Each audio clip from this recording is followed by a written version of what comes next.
My name is Kowalski. I'm 101 years old.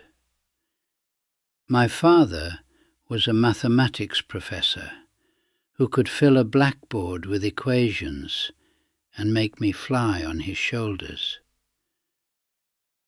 They shot him in the back of the head at Katyń and blamed someone else, and the world believed the lie for 50 years. I'm the last one alive who remembers his voice. So listen. My father was a captain in the Polish army. He was a mathematics professor. He could solve equations that filled an entire blackboard, and he could carry me on his shoulders through the park and make me believe I was flying. They shot him in the back of the head and buried him in a forest and told the world someone else did it. And the world believed them. For 50 years, the world believed them. I was 14 when my father disappeared. I'm 101 now. I've spent 87 years waiting for someone to say his name. Not as a statistic, not as one of 22,000, as Józef Kowalski, my father, the man who taught me that numbers are the language God uses when he wants to be precise. Nobody is going to tell his story except me, and I'm running out of time. So listen. Kowalski, I'm so grateful you're here today, and I promise you, we're listening. So tell me about him. Tell me about Józef. He was tall. That's the first thing I always remember. Tall, with round glasses, and hands that were always stained with chalk. He'd come home from the university, and my mother would say, "Józef, wash your hands before dinner." And he'd look at his hands as if he'd forgotten they existed, and say, "Ah, yes, the chalk again." He was not a military man by nature. He was a professor. But in Poland, in 1939, every man was a soldier, whether he wanted to be or not. When Germany invaded on September 1st, my father put on his captain's uniform. He was a reserve officer, and kissed my mother and kissed me, and said, "I'll be home in a few weeks. The British and French will come." He smiled when he said it, but I saw my mother's face, and she wasn't smiling. The British and French didn't come, not in time. Poland fell in 5 weeks. But that wasn't the worst part. The worst part was what came from the east. On September 17th, the Soviet Union invaded Poland from the other side. Stalin and Hitler had made a deal, the Molotov-Ribbentrop Pact, to split Poland between them. My country was carved in half by 2 dictators who agreed on nothing except that Poland shouldn't exist. My father was captured by the Soviets, not the Germans, the Soviets, our supposed future allies. He was taken to a prisoner of war camp in western Russia, Kozelsk, we learned later, along with thousands of other Polish officers, professors, doctors, lawyers, priests, engineers. The entire intellectual class of Poland gathered in camps, waiting. My mother received 2 letters from him. 2. The first said he was well, that the conditions were acceptable, that he was teaching mathematics to other prisoners to pass the time. The second was shorter. It said, "Take care of Andrzej. I love you both." No mention of conditions. No mention of when he'd come home. Just, "Take care of our son." We never heard from him again. For months my mother wrote letters to the Red Cross, to the Soviet embassy, to anyone who might know. Nothing. Silence. Complete, absolute silence.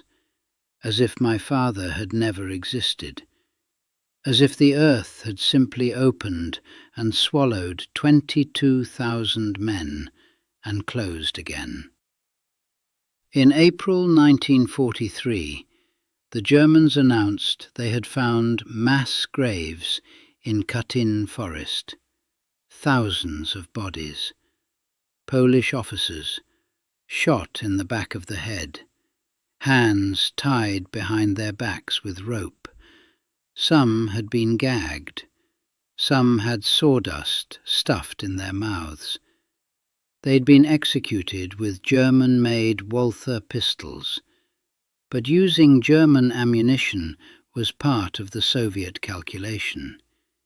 The NKVD, Stalin's secret police, had used captured German weapons so that if the bodies were ever found, Germany would be blamed. My mother heard the news on a clandestine radio in Warsaw. I was 17. She didn't cry. She didn't scream. She sat down at the kitchen table, and she was very still for a very long time, and then she said, "He's not coming home, Andrzej." I said, "We don't know that." She looked at me and said, "I know." She was right. When the identification lists were finally released, years later, decades later, Józef Kowalski, captain, Polish Army Reserve, mathematics professor at the University of Warsaw, was on the list. Killed April 1940, Katyń Forest. They killed him for what he knew, not for what he'd done. He'd barely fought. They killed him because he was educated, because an educated Pole was a threat to Soviet control. Stalin wanted Poland without its thinkers, its leaders, its professionals, so he eliminated them. 22,000 men, shot one by one. Assembly line murder in a forest that nobody knew about. Did the world find out the truth? The world knew. And the world chose to look away. This is the part that I carry more than the murder itself. My father was killed by the Soviets, and Churchill knew it. Roosevelt knew it. They had the evidence. Their own intelligence told them. And they chose Stalin over the truth, because they needed Stalin to fight Hitler. Churchill wrote privately that the Soviet explanation was probably false. He said, "Alas, it's probably true." Probably true. My father was shot in the back of the head and buried in a mass grave, and the British Prime Minister said, "Alas," and moved on to the next meeting. The Polish government in exile, based in London, demanded an independent investigation. Churchill blocked it. Roosevelt wrote diplomatic letters to Stalin that essentially said, We'll handle the Poles, don't worry. 22,000 murdered men, and the leader of the free world was reassuring their murderer that it wouldn't be a problem. I joined the Armia Krajowa, the Polish Home Army, the resistance, in 1943. I was 18. I fought in the Warsaw Uprising in 1944. We fought the Germans for 63 days, while the Soviet army sat on the other side of the Vistula River and watched. Stalin wanted the resistance destroyed. He wanted the Poles who would oppose communist rule to be killed by the Germans, so he wouldn't have to do it himself. And the Western Allies let him. After the uprising was crushed, I escaped through the sewers. Eventually, I made it to the west and joined the Polish forces under British command. I fought the last months of the war in a British uniform with a Polish eagle on my shoulder, liberating countries that would never liberate mine. When the war ended, Poland was handed to Stalin. The country my father died for, the country I fought for, was given to the man who murdered my father. And Churchill and Roosevelt, or by then Truman, called it peace. I couldn't go home. If I'd gone back to Poland, the communists would have arrested me. Former Home Army soldiers were enemies of the state. So I stayed in England, a refugee, a man without a country, whose father was murdered by an ally, whose government in exile was ignored, and whose homeland was a prison. My mother stayed in Warsaw. Under the communists, she couldn't speak of Katyń. It was forbidden. The official story was that the Germans had done it. Anyone who said otherwise was arrested. My mother lived for 43 years, knowing the truth and being forbidden to say it. She died in 1983. She never saw the truth acknowledged. She never heard anyone in power say, "The Soviets did this." She died with my father's second letter in her bedside drawer. "Take care of Andrzej. I love you both." And a truth that no one would let her speak. In 1990, Gorbachev finally admitted that the Soviet Union was responsible for Katyń. 50 years. It took 50 years for someone to say out loud what everyone already knew. I was 65 years old.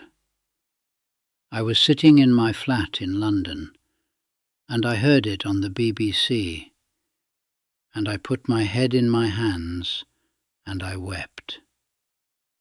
Not from relief, from rage, because my mother had died 7 years too early to hear it, because my father had waited 50 years for his name to be cleared, because the world had looked away for half a century, because the truth was inconvenient. I'm 101 years old. I've lived in England for 81 years. I became British. I married an English woman named Catherine. We had children who speak English better than Polish. I built a life, a good life, but I have never forgotten, and I have never forgiven. Not the Soviets, that's too obvious. I have never forgiven the silence. Churchill's silence, Roosevelt's silence, the world's silence. Because silence, when you know the truth, is a choice. And it's a choice that kills as surely as a bullet. 22,000 men, professors, doctors, priests, lawyers, engineers, officers, fathers. Each one of them was someone's Józef, someone's father who taught them something beautiful and was taken away and erased. And here is what I want you to understand, because this is not ancient history, this is now. Right now, somewhere in the world, someone is being silenced. Someone's truth is being buried because it's inconvenient for powerful people. And good men, educated men, democratic men, are looking away because the alliance matters more than justice. If you know the truth about something, anything, say it. Say it even if it costs you. Say it especially if it costs you. Because my mother spent 43 years unable to say the word Katyń in her own city, in her own country, and it destroyed her. Not the grief, the silence destroyed her. Grief you can carry. Silence eats you from the inside. My father taught me that numbers are precise, so let me be precise. 22,000 men. 50 years of silence. One word, Katyń, that my mother couldn't say out loud until the day she died. And one letter. Take care of Andrzej. I love you both. That's all I have left of him. One letter and a name on a list. But I'm saying his name now. I'm saying it as loud as I can, with whatever time I have left. Józef Kowalski, Captain, Professor, Father, murdered at Katyń, April 1940. The world looked away. I didn't. Don't look away. Whatever truth you're sitting on right now, whatever thing you know but aren't saying because it's easier, don't look away. My father was killed for being educated. The least you can do with your education is tell the truth.